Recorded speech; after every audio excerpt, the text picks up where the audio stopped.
سب سے ضروری چیز کہ نبی صلی اللہ علیہ وآلہ وسلم کی پیدائش کا جو مہینہ، سال اور دن کون سا ہے؟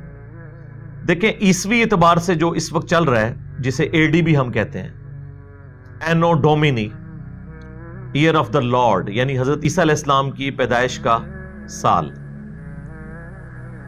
عوام میں تو مشہور ہے کہ یہ after death of Jesus Christ ہے۔ یہ بالکل غلط ہے، ایسا نہیں ہے۔ اس کا مطلب ہے، لیٹن زبان کا یہ ورڈ ہے، ایئر آف دا لارڈ، آقا کی پیدائش کا سال۔ اب چونکہ زیادہ تر ایتھیزم کا زور ہے، بلکہ ایتھیزم بھی نہیں کہنا چاہیے، سیکولرزم، جس میں مذہب کی کوئی اتنی امپورٹنس نہیں ہے، تو اس کے ایکویلنٹ انہوں نے ایک ورڈ اب ڈیوائز کیا ہے، سی ای، کامن ایرا، اور B C E, before common era, یا کامن ایرا بھی ہم بول دیتے ہیں اردو میں۔ ویسے جو شروع سے چل رہا تھا وہ اے ڈی اور بی سی تھا، بیفور کرائسٹ، اور اے ڈی اینو ڈومینی، یعنی جس سال حضرت عیسیٰ پیدا ہوئے۔ تو ہمیں یہ فخریہ طور پر اے ڈی لفظ کو یوز کرنا چاہیے، اس کا تعلق ایک پیغمبر کے ساتھ ہے۔ اس اعتبار سے نبی علیہ السلام کی جو پیدائش کا سال ہے وہ 571 ہے، جو آج 2 اکتوبر 2022 ہے۔ تو یہ جو ہمارا سن عیسوی چل رہا ہے، اس میں نبی علیہ السلام کی پیدائش کا سال 571 اے ڈی ہے، بمطابق 22 اپریل، جو کیلکولیشن سے پتہ چلتا ہے۔ اور آپ کی ڈیتھ کا جو ایئر ہے وہ 632 ہے، 8 جون 632 عیسوی۔ عرب کے اندر اس وقت سال نہیں چلتے تھے، بلکہ بڑے بڑے ایونٹس کے ذریعے سالوں کو یاد رکھا جاتا تھا۔ نبی علیہ السلام کی پیدائش جس سال ہوئی، اس سال بہت بڑا ایونٹ ہوا، عام الفیل والا واقعہ، جو قرآن میں بھی اللہ تعالیٰ نے رپورٹ کیا۔ ابراہ کا لشکر اللہ تعالیٰ نے برباد کر دیا تھا، جو خانہ کعبہ کے اوپر چڑھائی کے لیے آیا تھا۔ نبی علیہ السلام اس سال پیدا ہوئے۔ تو عرب کے لوگ کسی کی پیدائش کو یاد رکھنے کے لیے کوئی بڑا ایونٹ یاد رکھتے تھے، اور پھر وہ کہتے تھے کہ فلاں شخص اس سال پیدا ہوا، یا اس سے اتنے سال پہلے پیدا ہوا، یا اس سے اتنے سال بعد پیدا ہوا۔ جس طرح ہمارے پاکستان میں بھی میں سمجھتا ہوں 2005 کا جو زلزلہ ہے وہ ایک بہت بڑا بینچ مارک ہے، اس ایونٹ کے اعتبار سے لوگ بات کرتے ہیں۔ ہمارے جہلم شہر میں 1992 میں بہت بڑا سیلاب آیا تھا۔ اب کئی ایسے بچے ہیں جن کی مائیں جب ان کا تعارف کرواتی ہیں تو کہتی ہیں سیلاب والے سال پیدا ہوا، ایسی ظاہر ہے وہ بہت بڑا ایونٹ تھا جہلم کے لیے۔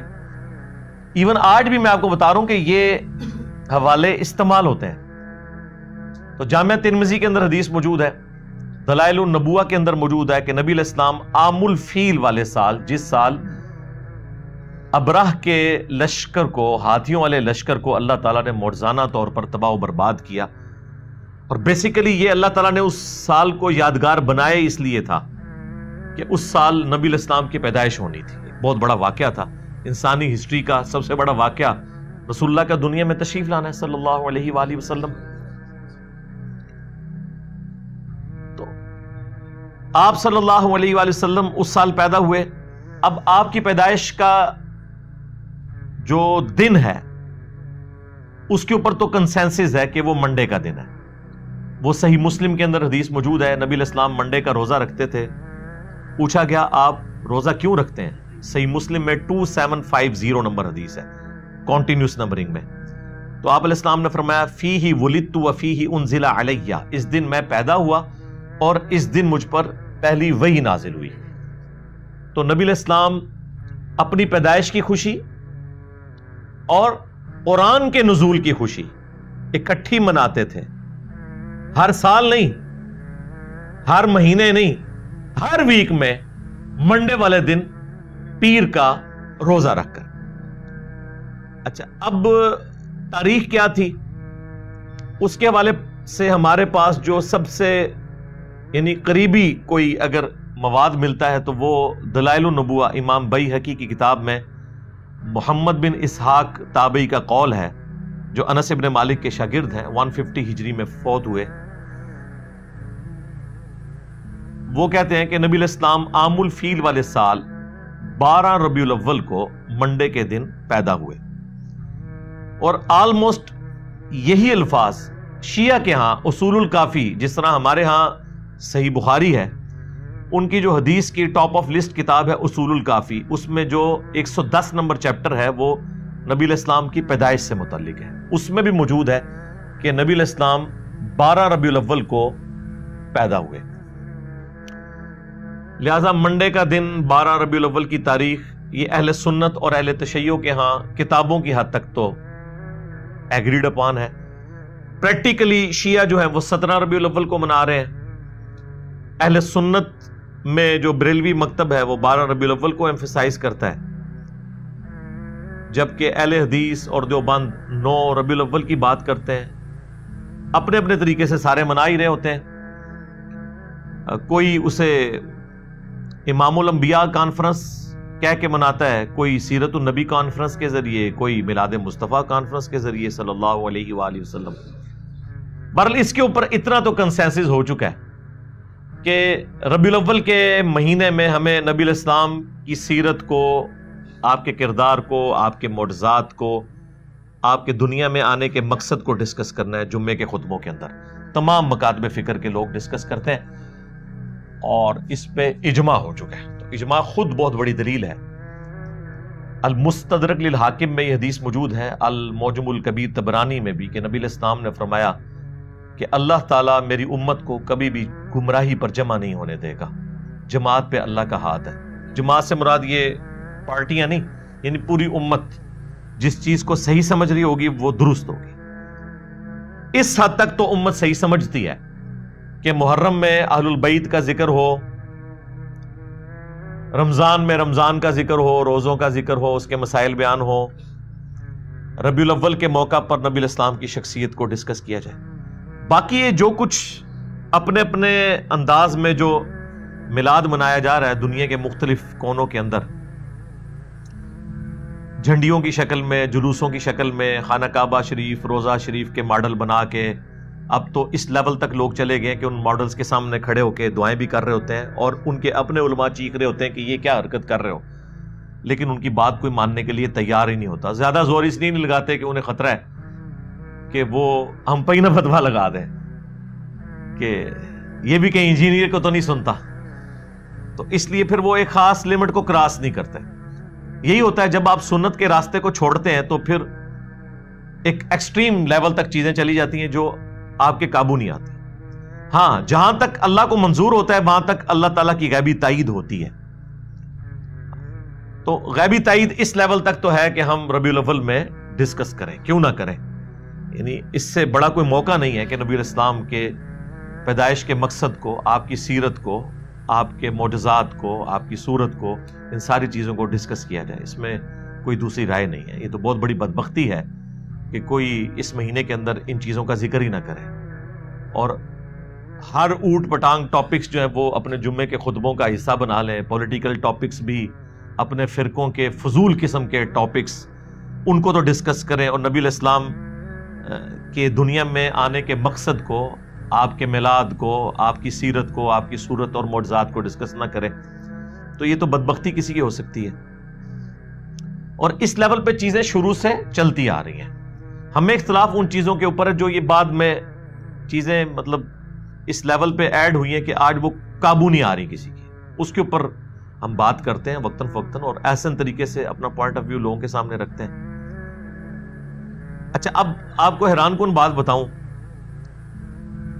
فتاوی رضویہ کے اندر اعلی حضرت نے نبی علیہ السلام کی پیدائش کی تاریخ 8 ربیع الاول لکھی ہے. ہاں، اور غنیت الطالبین میں شیخ عبد القادر جیلانی نے 10 محرم الحرام لکھی ہے، اور اسی کو راجع قرار دیا ہے. پیدائش کا مہینہ بھی فارغ ہو گیا اور تاریخ بھی فارغ ہو گئی محرم میں. اب ہمارا ایک معصومانہ سوال ہے کہ آپ لوگوں کا یہ دعویٰ ہے کہ جو اولیاء اللہ ہیں اور پھر آپ کلیم کیے ہوئے ہیں شیخ عبد القادر جیلانی کو اپنے بنائے ہوئے اولیاء میں سے. ہمارے جو اولیاء ہیں نا ان کے سردار تو خلفائے راشدین ہیں. آپ کے بنائے ہوئے اولیاء کا جو سردار ہے وہ تو پوری کائنات کو اس طرح اپنی ہتھیلی پہ دیکھ رہے ہیں جیسے رائی کا دانہ. ویسے رائی کا دانہ بھی ہتھیلی پہ اتنے غور سے نظر نہیں آتا بغیر اینک کے, پتہ نہیں کیسے دیکھتے ہوں گے وہ. تو یہ تو آج ہمیں سائنس بتا رہی ہے نا خوردبین کے ذریعے کہ کیا کچھ ہے اس چھوٹے سے دانے میں اور بیج میں. تو عبد القادر جیلانی کو اپنے نبی کی پیدائش کا نہ مہینہ پتہ لگا نہ تاریخ پتہ چلی, جو کہ حدیث کی کتابوں میں موجود تھی. دلائل النبوہ امام بیہقی کی لکھی ہوئی حدیث کی کتاب ہے. پھر سیرت میں جو سب سے اتھینٹک کتاب ہے محمد بن اسحاق کی, جس سے انہوں نے یہ روایت لی ہے, وہ دنیا میں موجود ہے. اسی کی تلخیص امام ابن ہشام نے کی. ابن اسحاق 150 ہجری میں فوت ہوئے, یہ 232 ہجری کے اندر. ابن ہشام, سیرت ابن ہشام بڑی مشہور ہے, وہ اسی کی تلخیص کی گئی. اب یہ اردو زبان میں بھی آ چکی ہوئی ہے.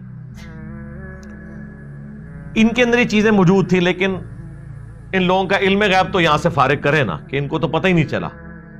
صرف علم غیب فارغ نہیں ہوگا, علم دین بھی فارغ ہوگا.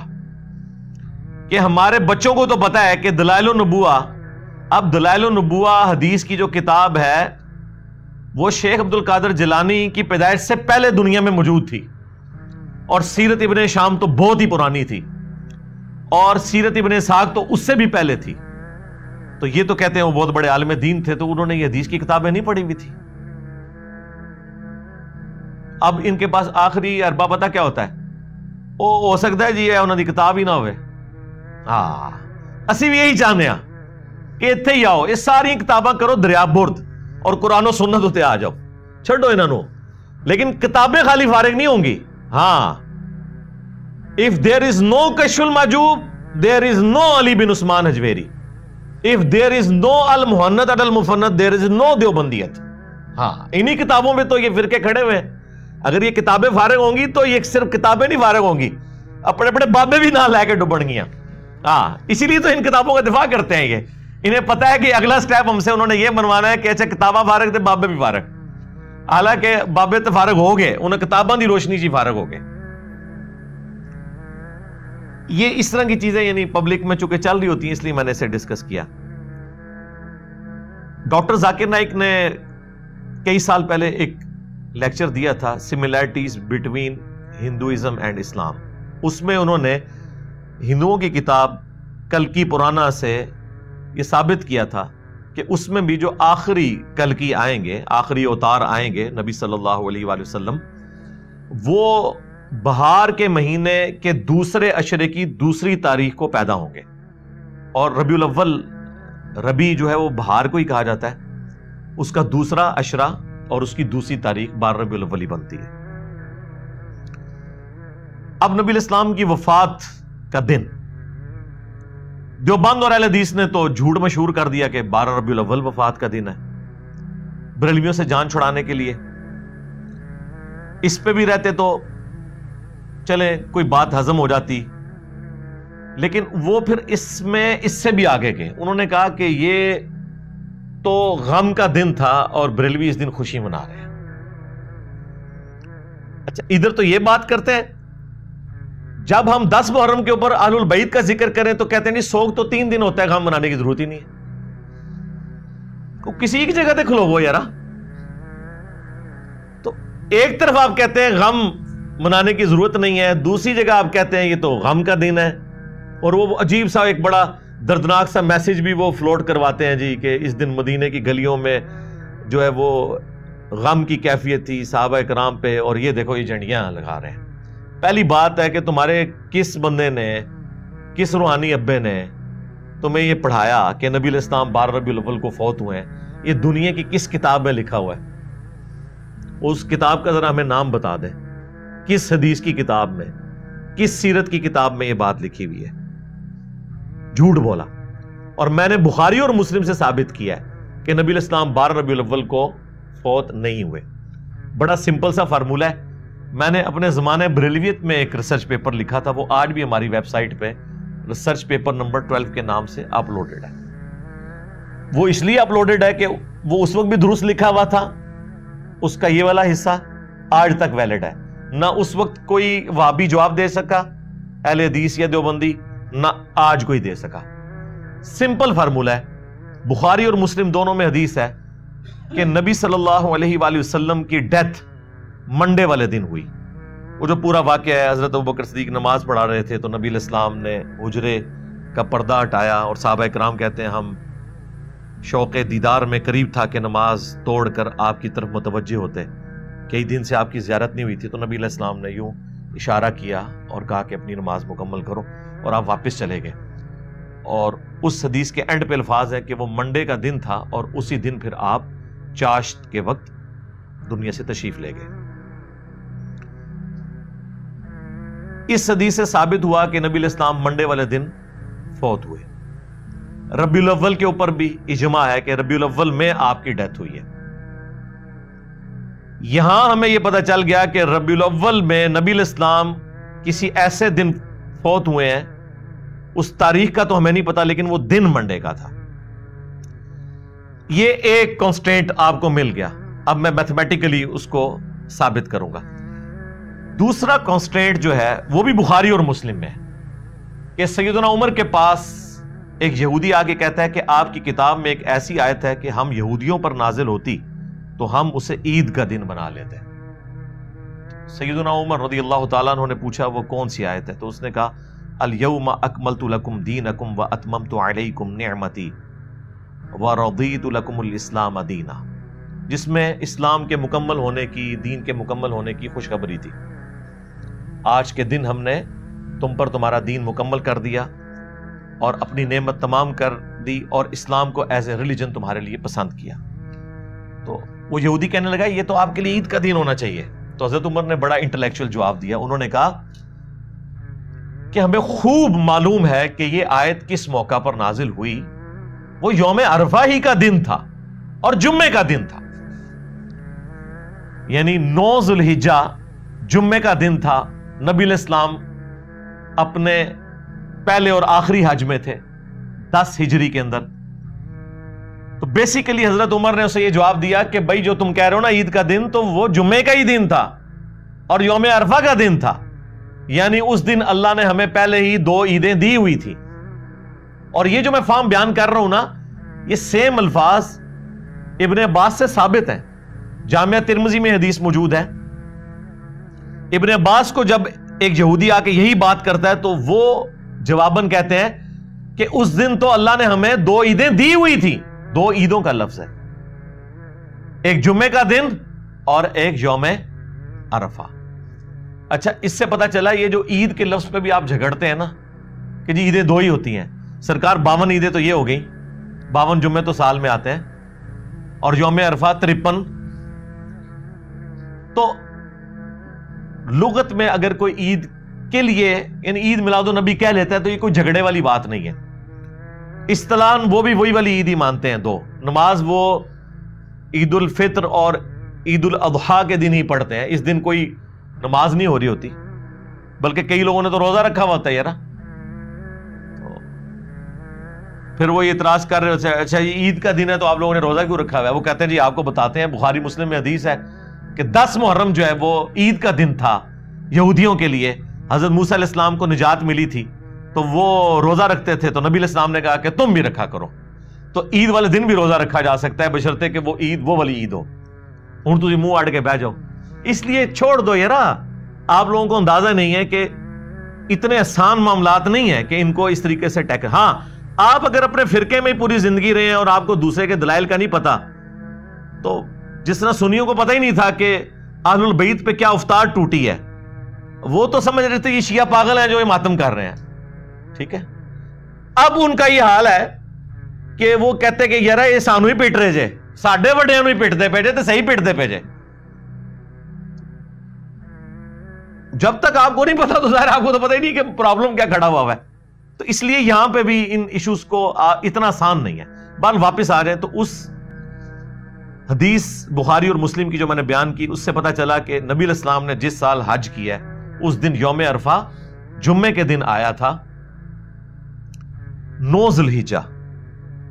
تو دیکھیں 9 ذوالحجہ جمعے کے دن، اس کے بعد ذوالحجہ کے بعد کون سا مہینہ آتا ہے؟ محرم، پھر سفر، اور پھر ربیع الاول. تو بیسیکلی تو 3 ہی مہینے انوالو ہوئے، یہ چوتھے کو بھی چلے بیچ میں شامل کر لیں. یہ جو 3 مہینے ہیں نا جن کے چاند دیکھے گئے ہیں وہ کون کون سے ہیں؟ محرم، سفر اور ربیع الاول. یہ تینوں مہینے 30 کے رکھ لیں، تینوں 29 کی رکھ لیں. حالانکہ 3 کٹھے 29 اور 30 کے نہیں ہوتے. 2 29 1 30، 1 29 2 30، کوئی بھی کمبینیشن بنا لیں اور آپ گننا شروع کریں کہ 9 ذوالحجہ کو جمعہ تھا، 10 ذوالحجہ کو ہفتہ ہوا، یوں کرتے کرتے آپ ربیع الاول تک جب پہنچیں گے نا، اور چاروں جو پاسبل آپ کی بنتی ہیں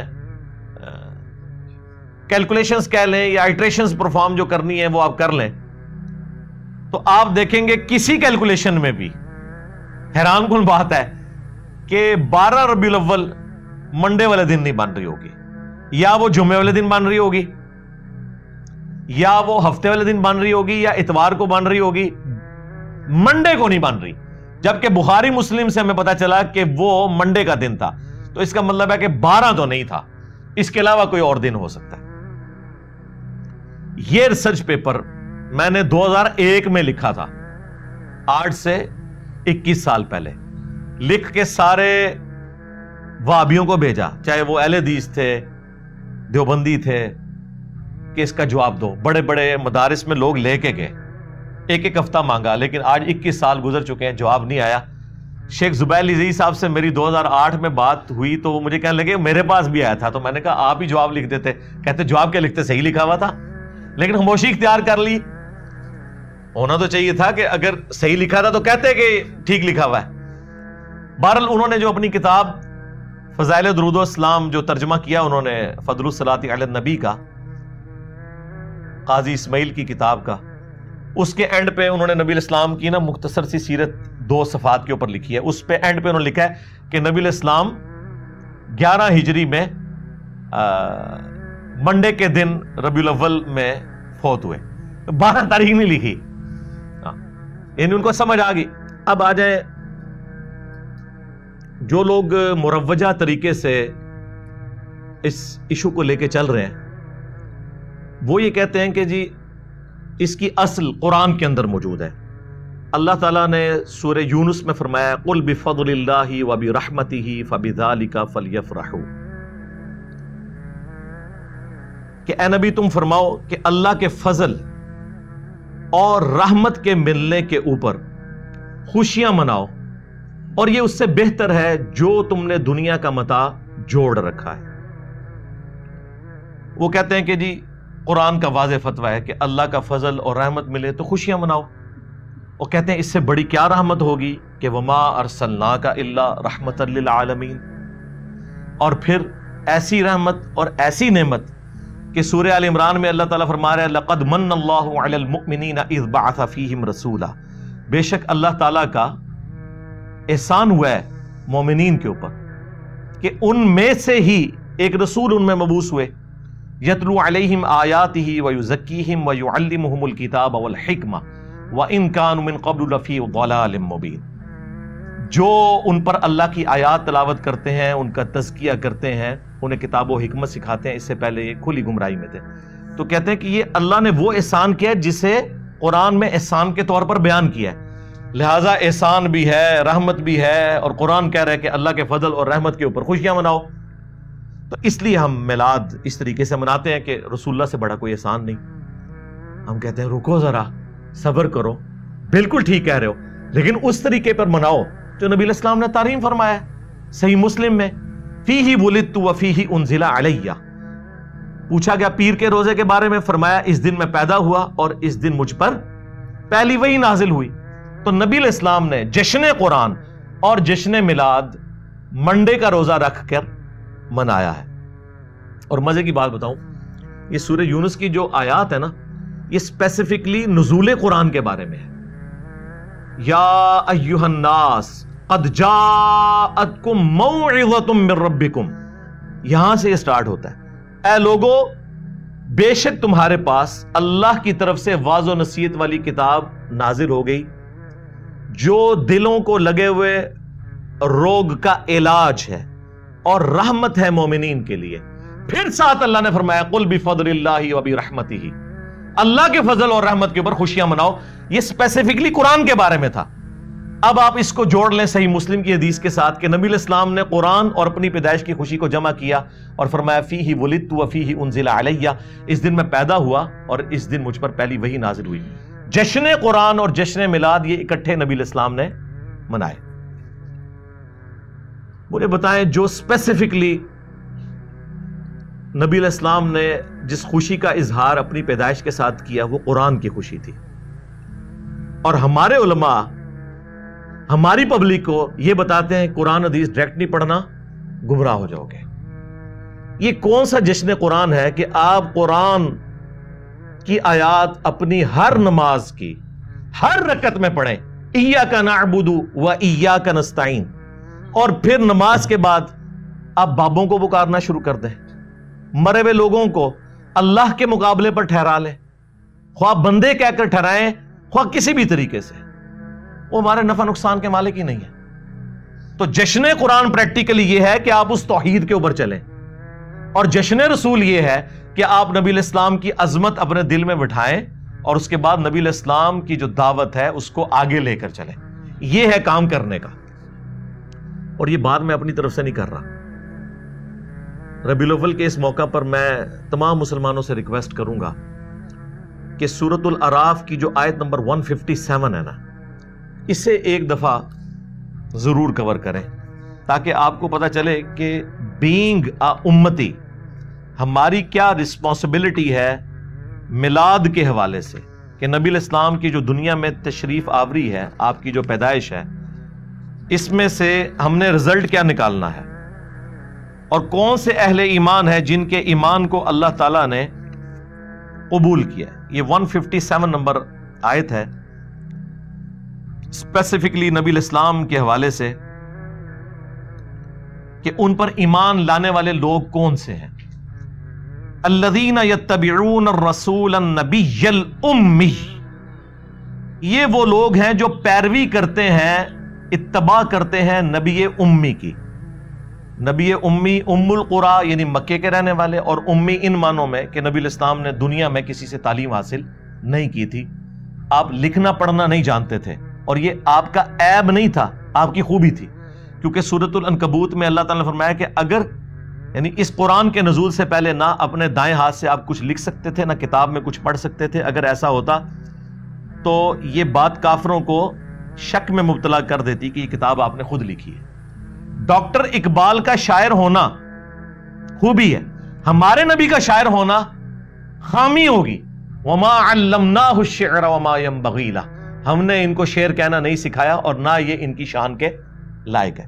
تو نبی علیہ السلام کے شان شان ہی نہیں ہے کہ آپ اپنے دائیں ہاتھ سے کچھ لکھ سکتے یا کتاب میں کچھ پڑھ سکتے. یہ نبی علیہ السلام کا معجزہ تھا امی ہونا. تو اللہ تعالیٰ فرماتا ہے کہ اہل ایمان وہ ہیں جو پیروی کرتے ہیں اس نبی امی کی، الذی یجدونہ مکتوبا عندہم فی التوراۃ، جسے وہ لکھا ہوا پاتے ہیں اپنے پاس موجود کتاب توراہ میں، والانجیل اور انجیل میں، یأمرہم بالمعروف جو کہ حکم دیتے ہیں انہیں نیک کاموں کا، وینہاہم عن المنکر اور برائی سے روکتے ہیں، وَيُحِلُّ لَهُمُ الطَّيِّبَاتِ اور ان پر حلال کرتے ہیں پاکیزہ چیزیں، اللہ تعالیٰ کے حکم سے شریعت پہنچاتے ہیں، وَيُحَرِّمُ عَلَيْهِمُ الْخَبَائِثِ اور جو خبیث گندی چیزیں ہیں وہ حرام کرتے ہیں، وَيَضَعُ عَنْهُمْ إِصْرَهُمْ اور جو ان پر بوجھ پڑے ہوئے تھے نا توہمات کے وہ ان سے ہٹاتے ہیں، وَالْأَغْلَالَ الَّتِي كَانَتْ عَلَيْهِمْ اور جو ان کی گردنوں میں توق پڑے ہوئے تھے نا، سپرسٹیشنس اور خام خواہ کی خود ساختہ شریعت جو مشرکین عرب میں چل رہی تھی، وہ یہ نبی ان کی گردنوں سے توق اتارتے ہیں، یہ غلامی کے توق سے ان کو آزاد کرتے ہیں. فَالَّذِينَ آمَنُوا بِهِ پس جو بھی پھر اس نبی پر ایمان لے کر آئے، وَعَزَّرُوهُ اور ان کی عزت کرے، وَنَصَرُوهُ اور ان کی مدد کرے، وَاتَّبَعُوا النُّورَ الَّذِي أُنزِلَ مَعَهُ، اور پیروی کرے اس نور کی جو ان کے ساتھ نازل ہوا، یعنی قرآن. اولئک هم المفلحون، تو ایسے ہی لوگ ہوں گے پھر فلاح پانے والے. یعنی اہل ایمان کی رسپانسبلٹی ہے سب سے پہلے کہ نبی الاسلام کی عزت کرنی ہے، اس کے بعد ان کی مدد کرنی ہے دین کے معاملے میں. ظاہر نبی الاسلام تو اللہ کے ریپرزینٹیٹو بن کے آئے نا اس پلانٹ ارتھ پہ، اور اس کے بعد جو ان کے ساتھ کتاب نازل ہوئی ہے اس کی پیروی کرنی ہے، تب آپ ہوں گے کامیاب. یہ ہے میلاد کا مقصد منانے کا، کہ نبی الاسلام کے مشن کو آپ نے آگے لے کر چلنا ہے. اب یہ جو مروجہ سارا سلسلہ ہے یہ 7ویں صدی ہجری کے اندر شروع ہوا. اس سے پہلے دنیا میں اس طریقے سے میلاد نہیں منایا جاتا تھا. 604 ہجری میں ایک ایوبی بادشاہ تھا، صلاح الدین ایوبی کی نسل کے اندر. وہ آپ کو پتا ہے ایوبی سلطنت بھی قائم ہوئی، پھر اس کے بعد سلطنت عثمانیہ تو اسے بھی سپرسیڈ کر دی. اب یہ آپ کو ارطغرل ڈرامے کی وجہ سے کافی ساری چیزیں پتہ چل چکی ہیں. تو 604 ہجری کے اندر الملک المظفر ایک بادشاہ تھا، اس نے یعنی میلاد کے موقع پر علماء کو بلایا اور ایک پروگرام کروایا، اور وہاں پہ کچھ علماء کی اس نے خدمت بھی کی. ایک نے بیچ میں خوش ہو کے کتاب بھی لکھ دی میلاد شریف کی برکات کے اوپر، اور پھر ایک سلسلہ سٹارٹ ہو گیا. یعنی آج سے آلموسٹ آپ سمجھ لیں 800 سال پہلے، یعنی پہلے 600 سال میں یہ مروجہ طریقہ نہیں تھا. اور یہ وہ باتیں ہیں خود اعلیٰ حضرت بریلوی نے بھی لکھی ہوئی ہیں فتاوی رضویہ کے اندر. آج جو کام آج سے 800 سال پہلے اور رسول اللہ کی وفات کے 600 سال بعد شروع ہو، اس کام کو اس طریقے سے نہ کرنے والا گستاخ رسول کیسے ہو سکتا ہے؟ اور اس پر آپ یہ کیسے شعر پڑھ سکتے ہیں کہ سوائے ابلیس کے جہاں میں سبھی تو خوشیاں منا رہے ہیں؟ ویسے تو کہتے ہیں ہم اسے مستحب سمجھتے ہیں، لیکن اس کے ساتھ ایمان جوڑ دیا ہوا ہے. جو چیز شروع 600 سال بعد ہوئی، اور پھر 1588 عیسوی کے اندر، آج سے آلموسٹ آپ سمجھ لیں 450 سال پہلے، جب سلطنت عثمانیہ اپنے عروج پہ تھی، انہوں نے پریکٹیکلی تینوں بر اعظموں میں پھیلی ہوئی سلطنت عثمانیہ، اس میں 12 ربیع الاول کی چھٹی اناؤنس کر دی، جو آج تک پاکستان میں بھی چل رہی ہے. یہ اصل میں جو اس پورے معاملے کو گود لیا ہے وہ سلطنت عثمانیہ نے لیا ہے، اور وہ پوری دنیا کے اندر پھیلا. سعودی حکومت کے آنے سے پہلے مکہ مدینہ میں بھی میلاد کے جلوس نکلتے تھے. خود شاہ ولی اللہ دہلوی نے اپنے جو وہ زمانے کا ذکر کیا کہ جب میں حرمین گیا تو میں نے وہ میلاد کے جلوس دیکھے. یہ سارا کچھ ہوتا تھا 1925 سے پہلے. اس لیے آپ دیکھیں جب المہند علی المفند لکھی گئی ہے، اس میں ایک اعتراض حسام الارمین میں یہ بھی ہوا تھا کہ یہ میلاد کے لیے قیام کرنے کو بدعت کہتے ہیں. تو اس کے جواب میں پھر علماء دیوبند نے کلیریفیکیشن دی کہ ہم میلاد کو بالکل ٹھیک سمجھتے ہیں، بلکہ انہوں نے کہا میلاد تو بہت بڑی چیز ہے، ہم تو نبی الاسلام کے گدے اور اس گدے کے پیشاب کے ذکر کو بھی اپنے لیے سادہ سمجھتے ہیں، ہم کیوں میلاد کے خلاف ہوں گے؟ ہم صرف کہتے ہیں کہ میلاد کے موقع پر آپ قیام نہ کریں، باقی پوری مجلس کریں. خیر وہ آپ یہ بھی کرنا چھوڑ گئے ہیں. اور اس وقت انہوں نے جواب ان کو یہ دیا تھا، اور فیصلہ ہفت مسئلہ جو امداد اللہ مہاجر مکی نے وہ 7 مسائل جو لکھے، اس میں میلاد والا بھی ہے، وہ تو خود منایا کرتے تھے. بعد میں خیر چونکہ تھوڑا ہارڈ لائنر ہو گئے دیوبندی اہل حدیث کے ساتھ رہ کے، اور پھر یہ انہوں نے راہیں جدا کر لی، ورنہ پرانے بزرگ یہ سارے کام کرتے رہے. کیونکہ ظاہر سلطنت عثمانیہ ہی کی تو اولاد ہیں یہ سارے حنفی، چاہے بریلوی ہو یا دیوبندی ہو، تو ظاہر حکومتی لیول پہ انہی کے بزرگ تھے. اس وقت سعودی حکومت سے پہلے حرمین بھی سلطنت عثمانیہ کے انڈر تھا، تو وہاں پہ یہ سارے کام ہوتے تھے. اسے کوئی برا نہیں سمجھتا تھا، بلکہ ثواب کا. بلکہ آج بھی مدینہ شریف میں، مکہ شریف میں کتنے عربی ہیں جو لائٹنگ بھی کرواتے ہیں اور بڑے لیول پہ محفل میلاد کرواتے ہیں. وہ چونکہ وہاں کے شہری ہیں، ان کو اس طرح سعودی حکومت کوئی ہاتھ ڈال نہیں سکتی، تو وہ سارے پروگرام اس طریقے سے بھی چل رہے ہیں. لیکن میں آپ کو بتا رہا ہوں یہ 7ویں صدی ہجری میں شروع ہوا، اس کے بعد پھر سلطنت عثمانیہ نے اسے گود لیا، اور آج یہ حال ہے کہ جو اس مروجہ طریقے کو نہ لے کے چلے اسے کہتے ہیں یہ گستاخ ہے. ہم کہتے ہیں اگر یہ گستاخی کا فتویٰ ہے تو پھر خلفائے راشدین پہ بھی لگاؤ. اس طریقے سے اگر میلاد منانا ہے، اور ہمیں بتاؤ کہ مولا علی علیہ السلام جب 5 سال تک کوفے میں رہے، جو تینوں خلفاء کے ساتھ رہے، کوئی حدیث چھپی ہوئی تھی تو ان کو تو پتہ چل گئی ہوگی، تو کوفے کی جامع مسجد میں ہر سال جو محفل میلاد ہوتی تھی اس میں نعت کون پڑھتا تھا، اس میں تلاوت کون کرتا تھا، اور جلوس کی قیادت کون کرتا تھا، اور عمار ابن یاسر کی کس سبیل کے اوپر ڈیوٹی ہوتی تھی، اور حضرت حسن و حسین جو ہیں وہ کون سا لنگر اس وقت تقسیم کرتے تھے. جب ہم یہ باتیں کرتے ہیں تو کہتے ہیں ایک نہیں گلا کر رہے ہیں. ظاہر ہے بھی جب آپ دلائل لے کے چل رہے ہیں تو پھر ہم آپ سے کہیں گے کہ پھر معاملہ وہاں سے سٹارٹ کریں جہاں سے شروع ہوا. اگر وہاں نہیں ہوا تو آپ ہم پہ گستاخی کے فتوے لگا رہے ہیں. اور یہ 7ویں صدی ہجری مسلمانوں پہ افتاد بن کے ٹوٹی. سنیوں نے تو مسلمانوں پہ یہ ظلم کیا کہ مروجہ طریقہ یہ شروع کیا. شیعہ نے یہ ظلم کیا کہ ایک فاطمی بادشاہ تھا شیعہ کا، سلطان قلاوون. اس نے ایک منت مانی تھی کہ میرا اگر یہ کام ہو گیا تو میں قبر رسول پہ جا کے گنبد رکھ دوں گا. 678 ہجری میں میلاد شروع ہوا، 604 ہجری میں سنیوں کے زیر قیادت، اور 678 ہجری میں، یعنی یہ 7ویں صدی ہجری بنتی ہے، 6 پوری ہو کے تو 7ویں میں اس نے لکڑی کا ایک گنبد بنوایا اور اسے لا کے قبر رسول کے اوپر رکھ دیا.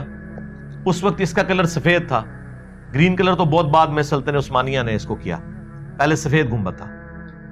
اور جس نے اسے یہ مشورہ دیا وہ بعد میں معزول ہو گیا، اور لوگ یہ کہتے تھے کہ اس کو سزا ملی ہے اس عمل کی. لیکن بعد میں آج یہ حالت ہے کہ سعودی حکومت کی بھی جرت نہیں ہے گنبد خضرا کو ہٹا دے. حالانکہ جب انہوں نے اس وقت مزارات ختم کیے تھے، یہ کہتے ہیں مزارات شہید کیے تھے. بھئی شہید وہ چیز ہوتی ہے جو اپنی اصل میں قرآن و سنت سے ثابت ہو. جب مسلم شریف میں حدیث ہے، میں تمہیں منع کرتا ہوں قبروں پر عمارت بنانے سے، قبروں کو پکا کرنے سے، قبروں پر بیٹھنے سے، چاہے مجاور بن کے بیٹھنا ہو یا فزیکلی بیٹھنا ہو. اس کے ہوتے ہوئے کس کی جرت تھی کہ وہ قبر رسول کے اوپر کوئی اس طرح کی عمارت کھڑی کرتا؟ رہ گیا حجر عائشہ میں نبی علیہ السلام کا دفن ہونا، تو وہ آپ علیہ السلام کی خصوصیت تھی.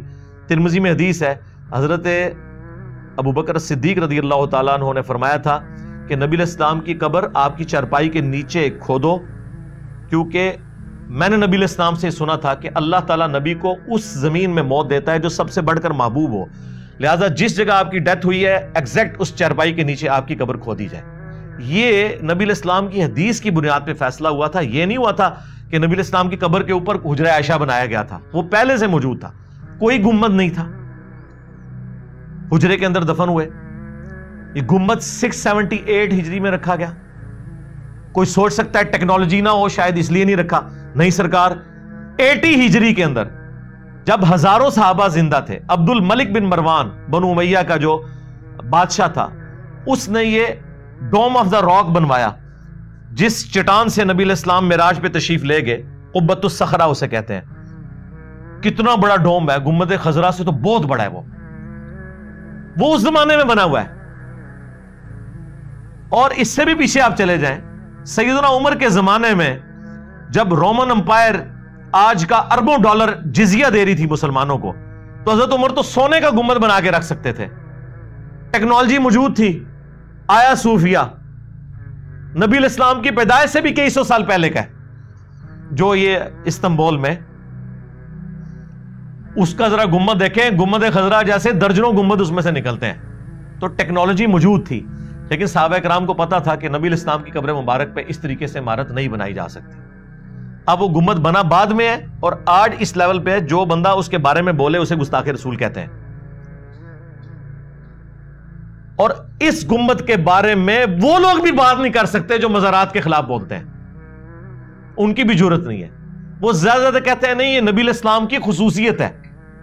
یہ کہہ کے لوگوں کو خاموش کرواتے ہیں. بھی آپ کی خصوصیت کیسے ہو گئی؟ جو چیز صحابہ تابعین تبع تابعین نے کی نہیں، 7ویں صدی ہجری میں ہوئی، وہ خصوصیت کہاں سے؟ اسی وجہ سے جو محدث اعظم تھے سعودیہ کے، شیخ ناصر الدین البانی، ویسے تو البانیہ کے تھے، یہاں پہ بعد میں شفٹ ہوئے، وہ آخری وقت تک ان کی سعودی حکومت سے یہی جھگڑا تھا کہ گنبد ہٹاؤ یہاں سے. ان کو خود نکلنا پڑ گیا سعودیہ کی سرزمین سے، حرمین سے، اس کی پاداش میں. اور یہاں پہ وہ جناب ہمارے وہ بھولے بالے طارق جمیل صاحب بتا رہے ہیں کہ جی یہ گنبد خضرا جو ہے علماء دیوبند نے بچایا. انہوں نے کہا تھا کہ جناب وہ یہ اس پہ اجماع ہو چکا ہے اور یہ ہو چکا ہے. انہوں نے خط لکھا. وہ کس کے کہنے میں میرے بھائی؟ وہ خود ادھر کے علماء نے کہا تھا کہ یہ بہت بڑا ایک ریونج کھڑا ہو جائے گا, اور انہوں نے کہا کہ دیکھیں بخاری مسلم میں حدیث ہے, اے عائشہ تیری قوم نئی نئی جہالیت سے نہ پھری ہوتی تو میں حتیم کو توڑ کر خانہ کعبے کی باؤنڈری میں داخل کر دیتا اور ابراہیمی بنیادوں پہ کھڑا کر لیتا. لیکن نبی الاسلام نے اس کو ان اٹینڈڈ چھوڑ دیا, وہ آج تک باہر ہے. بیچ میں ایک دفعہ عبداللہ ابن زبیر نے اندر کیا, پھر حجاج نے توڑ کے باہر کر دیا, وہ ایک سلسلہ ہوا. لیکن اوورآل نبی الاسلام نے بھی فتنے کے ڈر کی وجہ سے ایک معاملے کو نہیں کیا. تو علماء عرب نے اس حدیث کی پلی لیتے ہوئے کہا کہ نہیں, اور پھر اب جب گنبد اتاریں گے تو پھر نبی الاسلام کی اس حوالے سے بھی بے حرمتی ہو سکتی ہے قبر کی, کہ قرآن میں واضح حکم ہے لا ترفعوا اصواتکم فوق صوت النبی, نبی کی آواز سے بھی اپنی آواز کو بلند نہیں کرنا. اور جن لوگوں کے دلوں کو اللہ نے تقوی کے لیے چنا ہے ان کی اللہ نے نشانی بیان کی ہے کہ وہ رسول اللہ کی بارگاہ میں اپنی آوازوں کو پست رکھتے ہیں. صحابہ کرام کے بارے میں, یہ حضرت ابوبکر عمر کے بارے میں یہ آیت نازل ہوئی تھی, صحیح بخاری میں آتا ہے, جب وہ آپس میں جھگڑ پڑے اور حضور سے ان کی آواز بلند ہوگی. اور عبداللہ ابن ابی ملیکہ کہتے ہیں قریب تھا کہ اس مخلوق کے دو بہترین لوگ برباد ہو جاتے جب رسول اللہ کی بارگاہ میں انہوں نے انجانے میں اپنی آواز بلند کر دی, اور وہ ابوبکر عمر تھے. اس کے بعد بخاری کے الفاظ ہیں حضرت عمر اتنا آہستہ بولتے تھے کہ حضور کہتے تھے مجھے آواز نہیں آ رہی, اونچا بولو, اتنا ڈر گئے. پھر اللہ تعالیٰ نے اگلی آیات نازل کی ان الذین یغضون اصواتهم عند رسول اللہ, بے شک جو لوگ اپنی آوازوں کو پست رکھتے ہیں رسول اللہ کے حضور, یہ وہ لوگ ہیں جن کے دلوں کو اللہ نے تقوی کے لیے چن لیا ہے, ان کے لیے مغفرت اور اجر عظیم ہے. اور یہ ساری آیات آج بھی روزہ شریف کے اوپر لکھی ہیں. اب تو خیر انہوں نے بڑا چوڑا کر دیا, ایک انہوں نے ختم نبوت والی آیت لکھ دی ہے ما کان محمد ابا احد من رجالکم ولکن رسول اللہ وخاتم النبیین. سینٹر میں انہوں نے وہ لکھی ہے یا ایھا الذین آمنوا لا ترفعوا اصواتکم فوق صوت النبی, نبی کی آواز سے اپنی آواز کو بلند نہ کرو. اور پھر اس طرف انہوں نے لکھی ہے وہ ان الذین یغضون اصواتهم عند رسول اللہ. یہ تینوں آیات انہوں نے پہلے بھی لکھی تھی سلطنت عثمانیہ کے دور میں, لیکن اب انہوں نے ذرا چوڑا کر کے وہ ساری وہ جو روزہ شریف دوبارہ سے بنایا ہے تو اس کے اوپر یہ آیات انہوں نے لکھی ہوئی ہیں. تو اس وجہ سے بھی اس وقت علماء عرب نے کہا کہ اگر اب اس طریقے سے ٹھوکا ٹھاکی شروع ہو جائے گی تو پھر, حالانکہ اس کا کوئی سولوشن نکالا جا سکتا تھا. بہرحال اب وہ چونکہ ہے تو وہ اس کو ہم مینٹین بھی کرتے ہیں, ہر سال پینٹ ہوتا ہے. گرین کلر تو آپ کو پتا ہے, ویسے ہی گرین اور ریڈ کلر ایسے ہیں جو دھوپ میں زیادہ عرصہ نہیں نکالتے, اڑ جاتے ہیں. تو ریگولر بیس کے اوپر اس کے اوپر پینٹ بھی ان کو کرنا پڑتا ہے. وہ پینٹ جب پھر اترتا ہے وہ تبرکن پاکستان آتا ہے. میرے پاس بھی کچھ پڑا ہوا ہے, مجھے بھی کسی نے گفٹ دیا تھا, وہ ہمارے جیلم کے ایک پینٹر تھے جو پینٹ کرتے تھے گنبد خضرا کو, تو انہوں نے مجھے اتنا سا لا کے دیا تھا. تو وہ پھر ایک سلسلہ چل نکلا ہوا ہے اس کی وجہ سے, لیکن بنیاد وہی بنی ہوئی ہے. اب دنیا میں جتنے مزار ہیں نا وہ پلی ادھر سے لے رہے ہوتے ہیں. حالانکہ اس وقت تھوڑی سی جرت دکھاتی سعودی حکومت, جہاں پہ اتنے بڑے بڑے مزارات بقیہ غرقت میں تھے وہ انہوں نے ختم کیے. گنبد خضرا کو بھی اس وقت, اب بہرحال مجھے بھی لگتا ہے کہ اتنا آسان کام نہیں ہے, کیونکہ میڈیا کا دور ہے اور میجورٹی تو ان لوگوں کی ہے جو اسے جائز سمجھتے ہیں, حکومتی لیول کے اوپر بھی. اب حالات و واقعات بہت مشکل ہیں ان کے لیے ایسا کرنا. بہرحال یہ میں نے آپ کو بتایا کہ 7ویں صدی ہجری کے اندر ایک میلاد کا تحفہ سنیوں نے مسلط کیا اس امت کے اوپر, اور یہ گنبد خضرا کا تحفہ شیعہ نے مسلط کیا, جو آج تک اس کا بوجھ یہ امت اٹھائی پھر رہی ہے اس حوالے سے کہ جو اس کے بارے میں کوئی جائز بات بھی کرتا ہے الٹا اس کے اوپر گستاخی کا فتویٰ لگا دیتے ہیں. پھر اکثر لوگ آپ کو یہ بھی کہتے سنائی دیں گے جی دیکھیں جی اقبال ڈے مناتے ہیں, جناح ڈے مناتے ہیں, انڈیپینڈنس ڈے مناتے ہیں, اپنے بچوں کی برتھ ڈے مناتے ہیں, تو نبی الاسلام کی برتھ ڈے نہ منائیں. ہم کہتے ہیں ضرور مناتے اگر اس کا تعلق دین کے ساتھ نہ ہوتا. چونکہ نبی الاسلام ایک ریلیجس پرسنالٹی ہیں, آپ کے بارے میں آپ نے جو بھی عقیدہ کلیم کرنا ہے وہ بڑی ذمہ داری سے کرنا ہے. وہ اللہ کے پیغمبر ہیں صلی اللہ علیہ وآلہ وسلم, ان کے ساتھ ہمارا دین اور آخرت جڑی ہوئی ہے. آپ کے ساتھ کوئی بھی ایسی چیز منسوب کرنی ہوگی تو نبی الاسلام کی اجازت کے بغیر, آپ کی تعلیمات کی روشنی کے بغیر یہ پاسبل نہیں. اور وہ تعلیمات وہی ہیں فیہ ولدت وفیہ انزل علیہ. میں پیر کا روزہ اس لیے رکھتا ہوں کہ اس دن میں پیدا ہوا اور اس دن مجھ پر پہلی دفعہ وہی نازل ہوئی. اچھا, بعض لوگ پھر وہ پلی لیتے ہیں, دیکھیں جی جدید دور ہے, اس میں یہ طریقے اڈاپٹ کیے جاتے ہیں. ہم دیکھیں گستاخانہ فلمیں اور کارٹون پہ پلے کارڈ اٹھاتے ہیں, تو یہ بھی طریقہ آپ نے اڈاپٹ کیا ہوا ہے. مسجد میں قالین, اے سی, پنکھے, لائٹنگ, تو ہم میلاد کی لائٹنگ نہیں کر سکتے. اللہ کے بندو یہ وہ ساری چیزیں ہیں جو دین کی اصل کو سپورٹ کرنے والی ہیں، اور اس کی اصل صحیح مسلم میں موجود ہے۔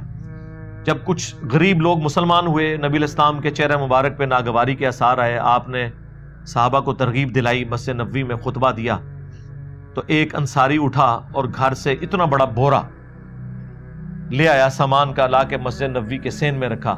اس کو دیکھ کے لوگ اتنے امپریس ہوئے کہ اس نے اتنی ہمت دکھائی ہے، حالانکہ اتنا امیر آدمی نہیں تھا وہ۔ تو باقی لوگ بھی اپنے گھروں میں گئے اور پورا مسجد نبوی میں ایک ڈھیر جمع ہو گیا۔ نبی الاسلام اتنے خوش ہوئے، آپ نے فرمایا جس نے اسلام میں اچھا طریقہ جاری کیا، یعنی جس طرح اس انصاری نے کیا، جتنے لوگ اس پر عمل کریں گے اس کا ثواب اس کو ملے گا اور ان کے ثواب میں بھی کمی نہیں ہوگی۔ سنتن حسنتن کے الفاظ ہیں، ہاں بدعتن حسنتن نہیں ہے۔ اور جس نے برا طریقہ جاری کیا، سنتن سیئتن، جتنے لوگ اس پر چلیں گے تمام کا اکٹھا وبال اس پہ ہوگا اور ان کے وبال میں بھی کمی نہیں آئے گی۔ یہ اس موقع پہ آپ علیہ السلام نے فرمایا تھا۔ تو دین اصلی جگہ موجود ہو اس کے لیے آپ کچھ کرتے ہیں، مثلا منڈے کا آپ کسی کا روزہ رکھوا دیتے ہیں، کھلوا دیتے ہیں، ٹھیک ہے، کوئی مسئلہ نہیں ہے۔ ہم ہوائی جہاز میں حج کے لیے جاتے ہیں، لیکن حج کے ارکان تو وہی ہیں، وہی ارکان ہیں جو ہم ادا کرتے ہیں۔ اسی طریقے سے بخاری اور مسلم کتابی شکل میں لانا یہ خلفائے راشدین نے تو نہیں کیا، ایک اسلام میں اچھا طریقہ ہے جو انہوں نے جاری کیا، لیکن احادیث اصلی وہی ہیں، اپنی جگہ پہ ہیں۔ قرآن کو پرنٹ کرنا پرنٹنگ پریس کے اوپر، دین اصلی جگہ ہے۔ الیکٹرانک کاؤنٹر یوز کرنا تسبیحات کے لیے، پڑھ رہے اس پہ سبحان اللہ الحمدللہ، یا غوث تو نہیں پڑھنا نا، ہاں۔ اسی طریقے سے کیمرے میں ویڈیو کو ریکارڈ کرنا یا مسجد میں ایئر کنڈیشن لگانا، یہ ساری کی ساری چیزیں دین کو سپورٹیو ہے، دین کے طور پر نہیں، دین کو سپورٹیو ہے، اگرچہ ان کا سباب ہے لیکن اصلی دین اپنی جگہ ہے۔ لیکن دین میں جب کوئی چیز داخل کریں گے تو وہ بخاری مسلم کی حدیث ہے، من احدث فی امرنا ھذا فہو رد، جس نے ہمارے تعلیم کیے ہوئے دین میں کوئی چیز داخل کر دی وہ مردود ہو جائے گی۔ فجر کے کوئی 2 کی بجائے 4 فرض پڑے، مردود۔ باقی چیزوں کی تو کوئی حیثیت ہی نہیں رہتی، آپ نماز بھی فالتو پڑھ دیں، چلیں کام میں تو سمجھ آتی ہے کہ کمی رہ گئی، فالتو کیوں نہیں قبول؟ نبی الاسلام کے طریقے سے ہٹ جی، منع کدھر ہے جی؟ منع ہے جی، مسلم شریف میں حدیث ہے، فَإِنَّ خَيْرَ الْحَدِيثِ كِتَابُ اللَّهِ وَخَيْرَ الْهَدِيِ هَدْيُ مُحَمَّدٍ صلی اللہ علیہ وآلہ وسلم وَشَرَّ الْأُمُورِ مُحْدَثَاتُهَا وَكُلَّ مُحْدَثَةٍ بِدْعَةٍ وَكُلَّ بِدْعَةٍ ضَلَالَةٍ وَكُلَّ ضَلَالَةٍ فِي النَّارِ۔ کچھ الفاظ سنن نسائی میں ہے، مین سٹرکچر مسلم شریف میں اس کی۔ آگاہ ہو جاؤ، سب سے بہترین کلام اللہ کی کتاب ہے، سب سے ہدایت یافتہ راستہ محمد صلی اللہ علیہ وآلہ وسلم کا ہے، بدترین کام وہ ہیں دین میں جو خود سے جاری کر دیے جائیں، اور وہ تمام کام بدعتیں ہیں، تمام بدعتیں گمراہیاں ہیں، اور تمام یہ گمراہیاں اور بدعات جہنم میں لے جانے والی ہیں، والعیاذ باللہ تعالی۔ تو منع ہی ہے نا۔ ایک جملے میں بخاری مسلم میں حدیث ہے کہ مجھے اللہ نے جوامع کلمات کے ساتھ مبعوث کیا ہے، ایک جملہ بولتا ہوں سب کچھ کور۔ جی رفع دین کا حکم کدھر ہے؟ جی بخاری میں ہے، مسلم میں بھی حدیث موجود ہے، مالک بن حویرث والی، بخاری میں ذرا تفصیل کے ساتھ ہے۔ غزوہ تبوک کے موقع پر آئے تھے وہ 20 نوجوان، جب واپس جانے لگے تو نبی الاسلام نے فرمایا صلو کما رأیتمونی اصلی، نماز اس طرح پڑھنا جس طرح مجھے نماز پڑھتے ہوئے دیکھا ہے۔ اور مالک بن حویرث بخاری مسلم میں روایت کر رہے ہیں کہ میں نے رسول اللہ کو نماز پڑھتے ہوئے دیکھا، شروع کرتے وقت وہ ہاتھ اٹھاتے، رکوع میں جاتے وقت اٹھاتے، اور رکوع سے سر اٹھاتے وقت اٹھاتے۔ بخاری میں صرف ہاتھ اٹھانے کا ذکر ہے، مسلم میں ہے کانوں تک اٹھاتے، کانوں تک بھی ثابت ہے اور کندھوں تک بھی۔ تو مالک بن حویرث نبی الاسلام کی وفات سے 1.5 سال پہلے مسلمان ہوئے ہیں، اور ایک جملے میں اس طرح نماز پڑھنا جس طرح مجھے پڑھتے ہوئے دیکھ رہے ہو۔ اب جو عمل نبی الاسلام نے کیا ہے وہ عمل جب وہ رپورٹ کر رہے ہیں تو اس میں شامل ہے۔ جی حکم کدھر ہے؟ حکم موجود ہے بخاری کے اندر، بلکہ جلسہ استراحت بھی روایت کیا ہے مالک بن حویرث نے بخاری میں، کہ وہ پہلی رکعت میں اور تیسری رکعت میں اس وقت تک کھڑے نہیں ہوتے تھے قیام کے لیے جب تک کہ وہ بیٹھ نہ جائیں۔ اس کے علاوہ بھی بخاری میں نبی الاسلام نے تیزی سے ایک صحابی کو نماز پڑھتے ہوئے دیکھا تھا، تو اس میں آپ علیہ السلام نے کیا فرمایا تھا؟ سکون سے نماز ادا کرو، تکبیر کہو، پھر قرات کرو، پھر رکوع میں، پھر جب پہلا سجدہ کرو تو بیٹھ جاؤ، پھر دوسرا سجدہ کرو، پھر بیٹھو، اور پھر اگلی رکعت کے لیے کھڑے ہو۔ اس میں جلسہ استراحت کا حکم ہے، 6251 نمبر حدیث ہے صحیح بخاری کے اندر۔ تو یہ جوامع کلمات ہے. جب نبی علیہ السلام نے کہہ دیا کہ میرا طریقہ اس کے علاوہ گمراہی ہے تو منع. پھر اگلا پتہ کہتے ہیں نہیں ٹھیک ہے ثابت نہیں ہے منع بھی نہیں ہے لیکن گناہ کا کام تو نہیں ہے نا, اس میں کون سا گناہ ہو گیا؟ ہم کہتے ہیں رکو ذرا صبر کرو, جنازے کی اذان کہاں پہ منع ہے؟ جی وہ ثابت نہیں ہے. نہیں یہ تو دلیل نہیں آپ نے لینی, آپ کہتے تھے منع کہاں ہے؟ نہیں منع تو نہیں. عید کی اذان کوئی منع نہیں, صرف حدیثوں میں یہ آیا کہ دیتے نہیں تھے, منع تو کہیں نہیں کی. اور بخاری مسلم میں حدیث ہے اذان کی آواز سن کر شیطان جو ہے وہ پیٹ پھیر کر بھاگ جاتا ہے, اس کی ہوا خارج ہو جاتی ہے. تو عید والے دن تو 2 اذانیں ہونی چاہیے. جو لوگ سال بعد مسجد میں آتے ہیں شیطان کو بھگایا جائے, لیکن نبی علیہ السلام نے نہیں دی. اس کی وجہ سے اقامت بھی نہیں ہوتی. نماز دن کی ہے اور جہرن ہوتی ہے, حالانکہ دن کی نمازیں سری ہیں ظہر و عصر, صرف جمعہ جہرن ہے اور عید کی نماز جہرن ہے. کیوں؟ نبی علیہ السلام نے اس طرح تعلیم فرمایا. منع نہ جنازے کی اذان ہے نہ عید کی. پھر وہاں کہیں گے نہیں ثابت نہیں ہے. بس آپ کو جواب مل گیا کہ آپ بھی جو کچھ کر رہے ہیں وہ ثابت نہیں ہے. اس کو آپ گستاخی کی کیٹیگری میں لے جا کر اور ایک جذباتی طریقے سے اپنے معاملات کو لے کے چلنا یہ بالکل غلط ہے. پھر وہ کہتے ہیں دیکھیں قرآن میں آیا وَأَمَّا بِنِعْمَةِ رَبِّكَ فَحَدِّثْ, اپنے رب کی نعمتوں کا خوب چرچا کرو. تو رسول اللہ سے بڑی کون سی نعمت ہے؟ اس لیے ہم پھر نہ چرچا کرنے کے لیے روڈوں پہ نکلتے ہیں, روڈیں بلاک کرتے ہیں تاکہ مریض جو ہیں وہ ہاسپٹل نہ پہنچ سکیں, بچے سکولوں اور کالجز تک نہ پہنچ سکیں. ظاہر ہے یہی کچھ ہی ہو رہا ہوتا ہے نا. آپ ذرا پنڈے چلے جائیں, پورا ربیع الاول کا مہینہ انہوں نے جلوس نکالنے ہوتے ہیں, ہر روز کوئی نہ کوئی سڑک ایک بلاک کی ہوئی ہوتی ہے انہوں نے. بھائی چاہے 12 ربیع الاول کا جلوس ہو, چاہے 10 محرم کا جلوس ہو, چاہے وہ دیوبندیوں کا 1 محرم کا جلوس ہو, یہ سب کے سب کنٹرول انوائرمنٹ میں ہونے چاہیے. روڈز کو بلاک کرنا, رسول اللہ آج دنیا میں تشریف لے آئے بفرض محال, تو آپ علیہ السلام اس چیز کو پسند فرمائیں گے کہ آپ لوگوں کو تکلیف دے کے یہ سارے اعمال کر رہے ہو؟ یہ بالکل غلط پلی لیتے ہیں. پھر وہ کہتے ہیں دیکھیں جی بخاری میں ایک حدیث ہے کہ ابو لہب کی ایک لونڈی تھی سویبہ, وہ ابو لہب نے حضور کی پیدائش کی خوشی میں اسے آزاد کیا, تو مرنے کے بعد کسی نے خواب میں دیکھا تو اسے اس انگلی سے رطوبت پلائی جاتی ہے. یہ بے سند روایت ہے, چلیں اسے آپ ٹھیک بھی مان لیں, ایک خواب بیان ہوا. اس میں سے یہ کہاں ثابت ہو گیا کہ اس روایت کی بنیاد پہ نبی علیہ السلام ہر سال 12 ربیع الاول پہ لونڈیاں آزاد کرتے تھے, یا خلفائے راشدین لونڈیاں آزاد کرتے تھے, یا یہ جو کہتے ہیں وہ لنگر پکا کے ایک دفعہ حضور نے تقسیم کیا. سنن کبریٰ البیہقی میں آتا ہے اور المعجم الکبیر طبرانی میں, حالانکہ وہ نبی علیہ السلام نے اپنا عقیقہ کیا تھا, میلاد نہیں منایا تھا, ورنہ تو ہر سال منا رہے ہوتے. اس طرح چیزیں لیتے ہیں, وہ آدھا سچ بڑا خطرناک ہوتا ہے, اس کے ساتھ چیزیں جوڑ لیتے ہیں. پھر وہ کہتے ہیں کہ جی نبی علیہ السلام جب ہجرت کر کے مدینہ شریف آئے تو بنو نجار جو آپ کے ننہال سے تھے, ان کی بچیوں نے مدینے کی چھتوں پر کھڑے ہو کر یا محمد یا رسول اللہ کے نعرے لگائے تھے.